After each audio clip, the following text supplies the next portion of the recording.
Je suis un extraterrestre. Je suis un extraterrestre de la planète chrétienne.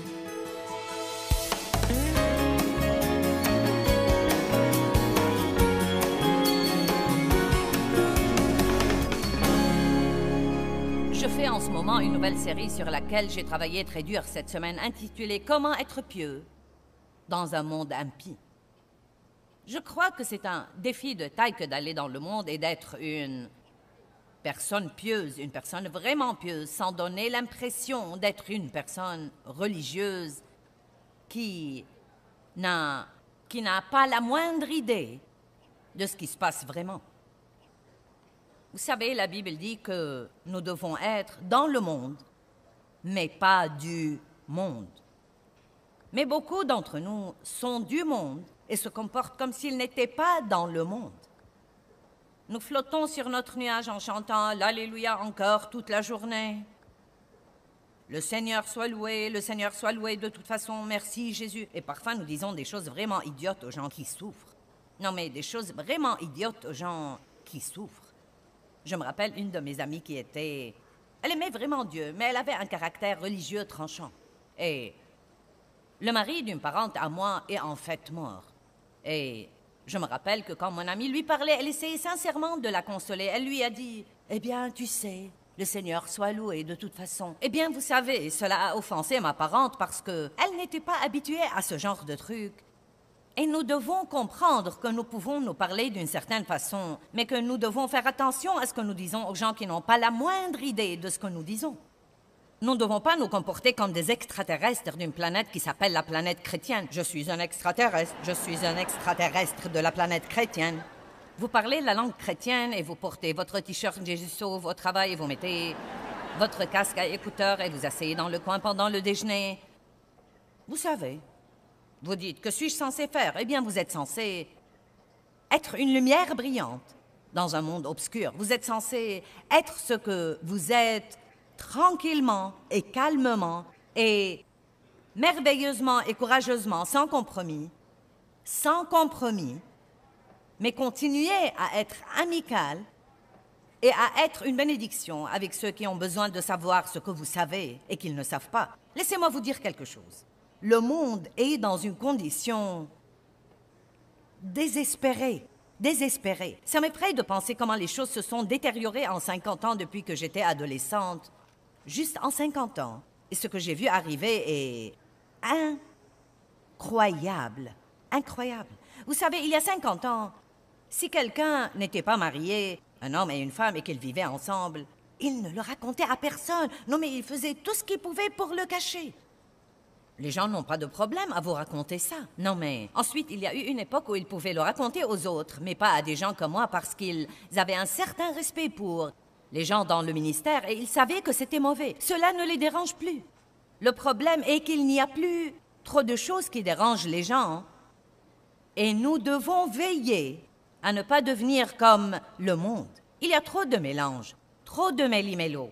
Les limites deviennent trop effacées et je crois que personne ne le fait exprès, mais je crois que nous devons peut-être faire un peu plus de sermons sur la façon d'être un exemple dans le monde et la façon de se comporter. Et non seulement, écoutez, Dieu vous aime, il a un plan merveilleux pour votre vie, il veut que vous prospériez, il veut que vous réussissiez, il veut que vous ayez le mieux en toutes choses. Quand vous péchez, vous pouvez être pardonné, la grâce de Dieu vous change, vous ne pouvez pas par les œuvres de la chair. J'aime prêcher toutes ces choses qui amènent les gens à se dire « Oh, oui, il n'y a aucun problème avec quoi que ce soit, Dieu m'aime, et quoi que je fasse, il va me pardonner. Amen, merci Jésus. » Mais je ne vous rends pas justice si je ne vous prêche pas aussi l'autre vérité comme quoi... La Bible dit que le jour viendra où chaque homme comparaîtra devant Dieu et rendra compte de sa vie. Chaque homme comparaîtra devant Dieu et rendra compte de sa vie. Et vous savez, quand je dis quelque chose comme ça, il n'y a que le quart des gens qui applaudissent parce que ça nous fait vraiment peur. Ça nous effraie. Eh bien, vous savez quoi? Je crois que l'amour de Dieu amène les gens à se repentir. Mais je crois que s'il le faut, Dieu essaiera de faire une peur bleue aux gens et je serai prête à l'aider. Amen. J'aurais voulu vous dire combien Dieu vous aime et que vous répondiez à son amour. Et quand je dis vous, je parle non seulement de vous, mais encore de tous les millions des gens qui nous regardent à la télé. Je ne viens pas faire ces réunions juste pour les gens qui viennent aux réunions. Je les fais non seulement pour vous, mais encore pour tous les gens qui regardent ces conférences à la télé plus tard dans le monde entier. Et il y a des multitudes de gens qui me regardent aujourd'hui et qui ont de sérieux ennuis dans leur vie. Vous avez vécu une vie de péché et maintenant vous en récoltez les conséquences et vous ne savez pas quoi faire. Eh bien, Jésus est votre solution. Il vous aime, il est mort pour vous, vous pouvez être pardonné, vous pouvez prendre un nouveau départ. Écoutez-moi, il n'est jamais trop tard pour recommencer. Il n'est jamais trop tard pour recommencer. Mais il y a aussi des multitudes de croyants qui me regardent maintenant. Mais vous êtes tièdes. Vous avez un pied dans le monde et un pied dans le royaume. La Bible dit dans Apocalypse, je voudrais que tu fusses ou froid ou bouillant, mais parce que tu es tiède, je vais te vomir de ma bouche maintenant. Je ne vais même pas aller là et comprendre ce que cela veut dire. Je sais assez pour savoir que Dieu n'aime pas ça. Donc laissons cette chose comme elle est. Eh bien, qu'est-ce que cela veut dire? Venons-en à la théologie. Que veut dire qu'il va vous vomir de sa bouche? Eh bien non, mais je croyais que si on est sauvé, et je ne comprends pas tout ça. Vous savez, ayons un peu plus de crainte révérentielle et disons, je ne veux être tiède à ce moment-là. Je veux m'enflammer, être ardent, en feu, être audacieux, être agressif et servir Dieu de tout mon cœur. Et cela ne veut pas dire non plus aller dans le monde et voir à quel point nous pouvons être Dieu. Ce n'est pas ce que cela veut dire, mais cela veut dire que vous devez allumer la lumière, que vous devez mettre un peu de sel sur votre vie avant de sortir. J'aime l'idée d'être la saveur de ce monde. La saveur partout où que nous allions. Vous savez quoi, le monde est très insipide sans Dieu, vraiment insipide. Mais nous sommes le sel et la lumière du monde. Regardez-moi tous, vous avez un travail. Et c'est au-delà de s'asseoir là et de rester bouche bée devant les pasteurs. Et c'est au-delà de prendre votre télécommande, de vous allonger sur votre lit confortable et d'appuyer sur ma chaîne.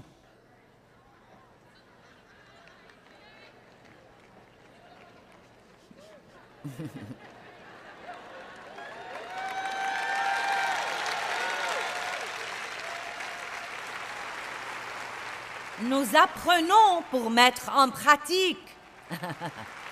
Amen. Donc ce matin, nous allons parler davantage de la même chose. En fait, nous allons en parler tout le week-end. Nous allons entrer dans de petits domaines. Il va falloir être courageux car nous allons parler de la sainteté. Nous verrons qui va retourner. Eh bien, sœur, je faisais partie du mouvement de la sainteté en grandissant et j'ai eu tout ce légalisme. Écoutez, je vais l'enseigner d'une façon très équilibrée. Nous allons nous amuser, mais vous savez quoi? Quand nous partirons d'ici ce soir, nous serons prêts à le faire d'une meilleure façon que nous le faisions par le passé. Luc 4, 5 à 8. Nous allons parler de la tromperie et du compromis. Et le diable, le menant sur une haute montagne, lui montra tous les royaumes de la terre habités en un instant, en un clin d'œil. Et il lui dit, « Je te donnerai tout ce pouvoir, toute cette autorité et toute leur gloire, toute leur splendeur, excellence, prééminence, dignité et beauté, car elle m'a été donnée et je la donne. Je la donne à qui je veux. » Donc, si tu te prosternes juste une fois devant moi, juste une fois,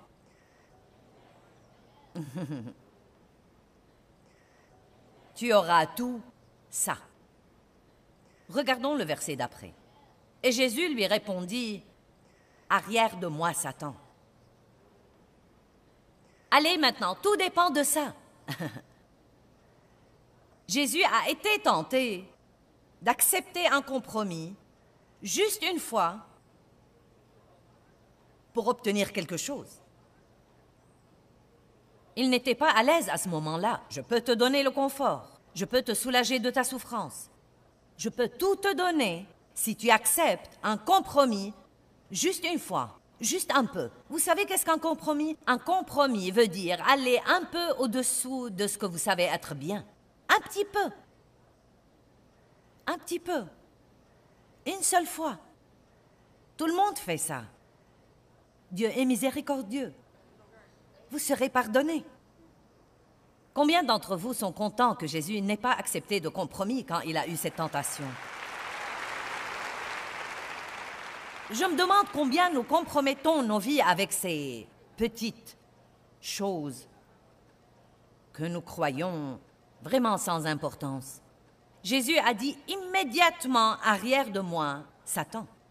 Paul a dit à l'église de Galate « Un peu de levain fait lever toute la pâte ». Le levain ressemble à la levure. Et bien que je ne sois pas une grande boulangère, je sais que si vous mélangez la farine et l'eau et que vous essayez de les faire cuire, vous aurez quelque chose de plat. Mais si vous y mettez de la levure ou du levain, ça changera toute sa forme. Et donc, le message que l'apôtre Paul essayait de donner à l'Église, bien qu'il leur dit de ne pas revenir au légalisme, le message peut être pris dans un sens beaucoup plus large, comme quoi n'importe quel petit compromis que nous acceptons est en fait capable de déformer tout. Vous devez faire très attention à ces petites choses. Jacques 4, 17 dit « Savoir ce qui est bien à faire et ne pas le faire est un péché. » Donc nous avons les péchés de perpétration, les péchés que nous commettons, et ensuite nous avons les péchés d'omission, les choses que nous savons que nous devons faire et que nous ne faisons pas. Et à vrai dire, je crois qu'il y a plus de péchés d'omission qu'il n'y en a de perpétration. Peut-être que notre problème est de ne pas faire assez de bien. Il ne s'agit pas tant du mal que nous faisons que du bien que nous ne faisons pas. Dave a partagé qu'il y a 60 millions de chrétiens et seulement 30 millions sont enregistrés pour voter. Et de ces 30 millions qui sont enregistrés, 14 millions ne se donnent pas la peine de voter. Maintenant, les gens savent que c'est mauvais. Pourquoi donc il ne veut pas? Il pleut. Mais quand les choses tombent à l'eau parce que nous ne nous sommes pas donné la peine d'élire les gens qu'il faut, tout le monde se plaint, eh bien, ils doivent faire quelque chose, il. Il est temps que nous prenions notre responsabilité sur beaucoup de plans dans la vie. Et vous savez quoi? Plus vous êtes responsable, plus vous serez heureux. Il n'y a rien dans la vie paresseuse, apathique et passive qui rende quelqu'un heureux. Vous applaudissez faiblement, mais je vais continuer. Nous verrons où nous arriverons. Vous savez quoi? Je vais vous lancer un défi aujourd'hui. Au moment où nous partirons ce matin, je voudrais que tout le monde ait pris la décision d'aller dans le monde et de se comporter un peu mieux qu'il n'était avant de venir ici aujourd'hui.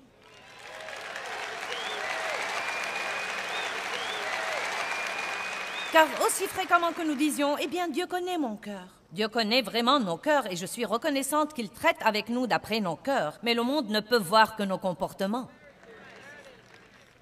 Et nous sommes le panneau d'affichage de Jésus-Christ. Nos vies, l'Église, nous sommes le panneau d'affichage, la publicité, si vous voulez, de Jésus. Voudriez-vous avoir ma vie? Eh bien, non, merci. Nous devons être des gens heureux, paisibles, affectueux, généreux, indulgents, patients, tout le fruit de l'esprit, aimable, bienveillant.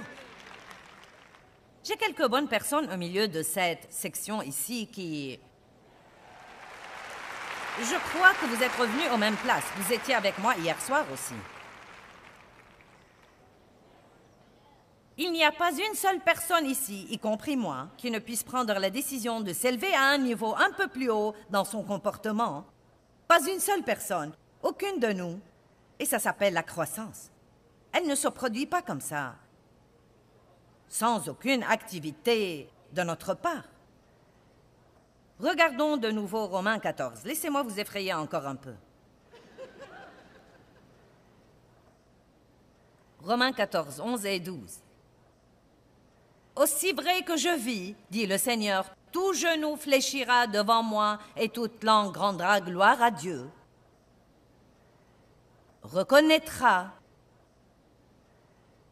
son honneur et le louera. Ainsi, chacun de nous rendra compte pour lui-même. Je veux que vous pensiez à ça. Pensez-y un peu. Vous dites, eh bien, je croyais que j'étais sauvé par la grâce et que quand je comparaîtrai devant Dieu, tout ce que je devais faire, c'est de dire que je crois en Jésus. Eh bien, c'est tout ce que vous devez faire pour être sauvé et aller au ciel, mais je crois que Dieu voudrait avoir un peu plus de vous que cela. C'est une décision que nous devons prendre aujourd'hui. Voulez-vous juste aller au ciel ou voulez-vous prendre un groupe de gens avec vous? Non, mais je crois que la question est là. Vraiment, si vous voulez la vérité, je distribue des demandes d'emploi aujourd'hui. Qui dans ce lieu voudrait travailler pour Dieu? Et si vous croyez que je vous offre un travail dans mon ministère, ce n'est pas le cas.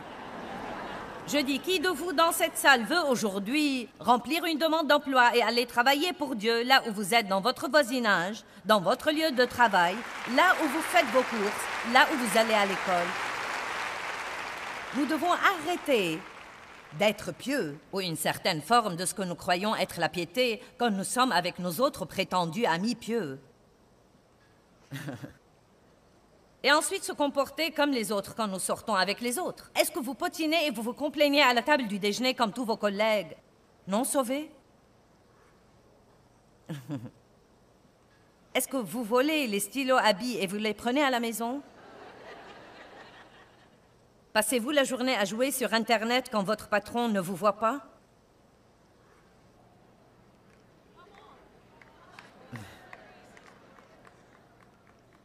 Dieu soit béni, il ne me paye pas assez en tout cas. Oh, arrêtez ça.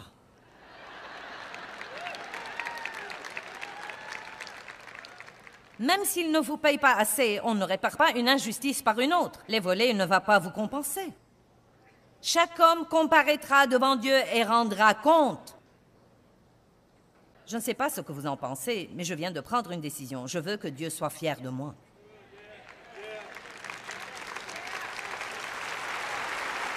Je veux vraiment qu'il soit fier de moi. Je sais que je ne suis pas parfaite et que j'ai beaucoup de chemin à faire.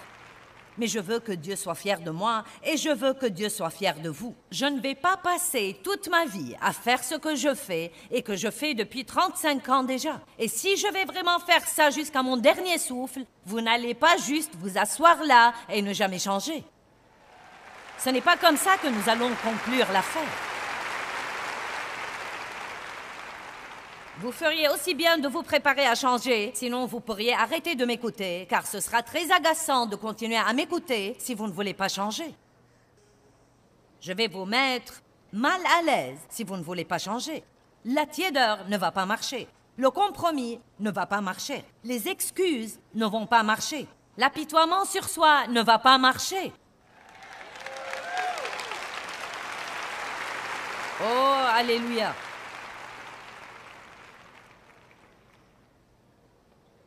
Regardons Matthieu 23. Regardons un petit malheur ici.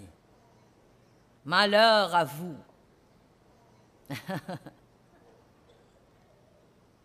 Christine Kane est arrivée pour nous rejoindre et elle m'a dit « Je n'arrive pas à croire que tu aies eu le cran de prêcher sur les malheurs. » Quand quelqu'un vous dit « Qu'a prêché Joyce ce week-end ?» dites-lui le malheur. Le malheur. Il y a beaucoup de malheurs dans la Bible et à dire vrai, si je me tenais ici pour les lire tous, nous aurions tous peur, vraiment peur. J'ai passé beaucoup d'années sans savoir ce que c'était, mais ça a l'air effrayant. Je n'envisageais pas de l'aborder, mais je me suis donné la peine de le chercher dans le dictionnaire en préparant ce message, et le malheur veut dire le pire genre de souffrance. Comme un genre de souffrance auquel vous ne pouvez pas échapper, quoi que vous fassiez. Et donc, quand nous voyons « malheur à vous qui faites tel ou tel », comme j'ai partagé hier soir, dans Ésaïe, il dit « malheur aux juges qui prescrivent des lois malfaisantes ». Waouh, je ne veux pas être un de ces juges qui ont fait certaines des décisions qui sont faites aujourd'hui. Mais ce qu'il y a, c'est que le jour viendra où ils auront à rendre compte de leurs actions. Peuvent-ils être pardonnés? Oui, et je prie qu'ils se repentent avant de faire face à Dieu et qu'ils soient pardonnés. Et quand vous vous tournez vers Dieu, il efface vos péchés, il les oublie et il les éloigne de vous autant l'Orient est éloigné de l'Occident. Et Dieu ne va pas parler de votre passé. J'essaie d'enseigner ça d'une façon équilibrée pour que nous comprenions que Dieu nous aime et que nous ne devons pas vivre avec le mauvais genre de crainte, mais que nous devons avoir une crainte révérentielle et respecter Dieu qui fait ce qu'il dit qu'il va faire.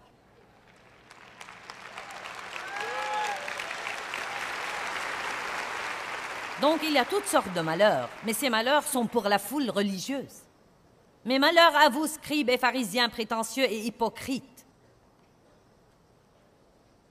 Vous pensez, je suis content que ce ne soit pas moi.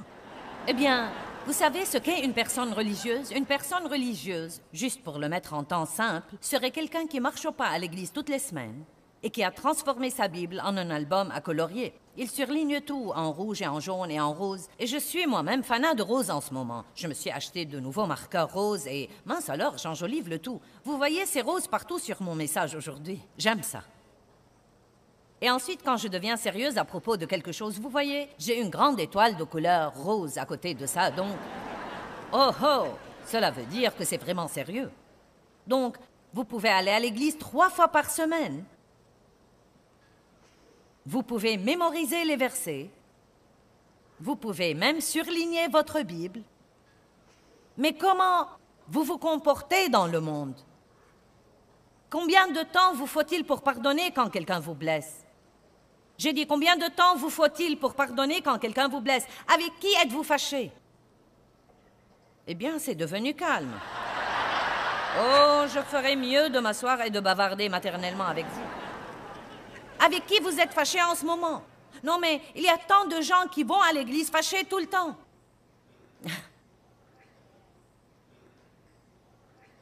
Sur qui potinez-vous?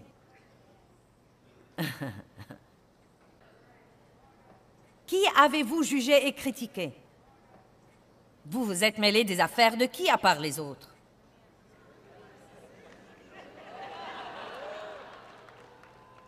Oh, je me sens si ointe aujourd'hui.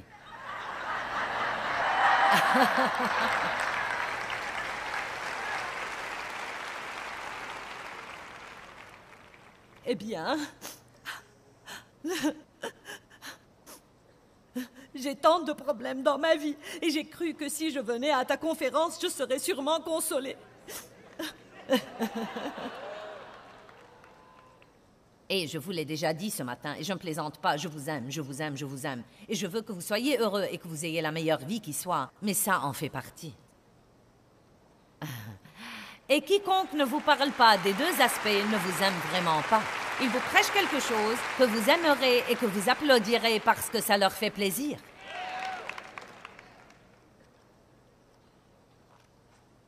Il est temps que l'Église se réveille et comprenne que selon 2 Corinthiens chapitre 5 verset 20, nous sommes les représentants personnels de Christ dans le monde. Mettez 2 Corinthiens 5, 20 sur l'écran.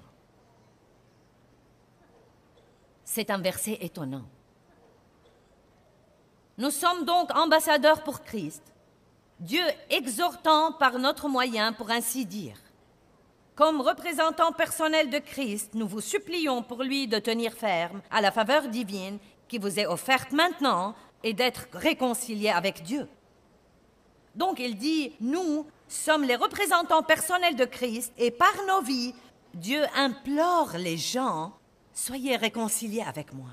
Est-ce que vous comprenez ça? Quand vous allez au travail, Dieu veut implorer par vous quelqu'un qui est perdu, s'il vous plaît. Et vous n'avez même pas besoin de prêcher un mot pour faire ça. Vous dites, eh bien Joyce, je ne suis pas bon en témoignage. Que vos vies soient le témoignage. Si vous êtes assez courageux pour dire quelque chose et vous croyez que c'est le bon moment, dites-le dans l'amour. Donnez une Bible à quelqu'un, mais que vos propres vies soient le témoignage. Quand Dave a travaillé dans l'ingénierie, tout le monde savait qu'il était différent. Il le savait. Et je ne veux pas dire différent d'une façon bizarre, mais oui, il y avait des choses qu'il n'invitait pas Dave à faire. Il déjeunait tout seul beaucoup de fois. Quand leur mariage s'effondrait, non mais vraiment, tout le monde venait à lui. Même les gens qui s'étaient moqués de lui, même les gens qui lui avaient peut-être rendu la vie impossible ou ont essayé de le persécuter. Ils venaient à Dave, ils avaient de grandes planches à dessin à l'époque parce qu'ils étaient dans le domaine de l'ingénierie. Ils traînaient autour de sa planche à dessin. « Hey Dave, comment ça va aujourd'hui? » Eh bien, vous savez, quoi que ce soit, je ne sais pas, qu'est-ce qui se passe? Vous savez, eh bien, ma femme m'a quitté, je me demandais si tu pouvais me parler un peu. Vous voyez, si vous tenez bon, les gens viendront à vous. Car le jour viendra où ils seront assez désespérés qu'ils auront besoin de parler à quelqu'un. J'ai mentionné ceci dans cet enseignement, mais pensez-y encore une fois. Qu'arriverait-il dans le monde où nous vivons si tous ceux qui prétendent être chrétiens allaient en fait dans le monde et se comporter comme tels? Nous devons nous garder d'accepter les compromis. C'est facile d'accepter un compromis, mais c'est très coûteux. Nous ne devons pas faire ça. C'est très important que nous apprenions à être pieux dans un monde impie.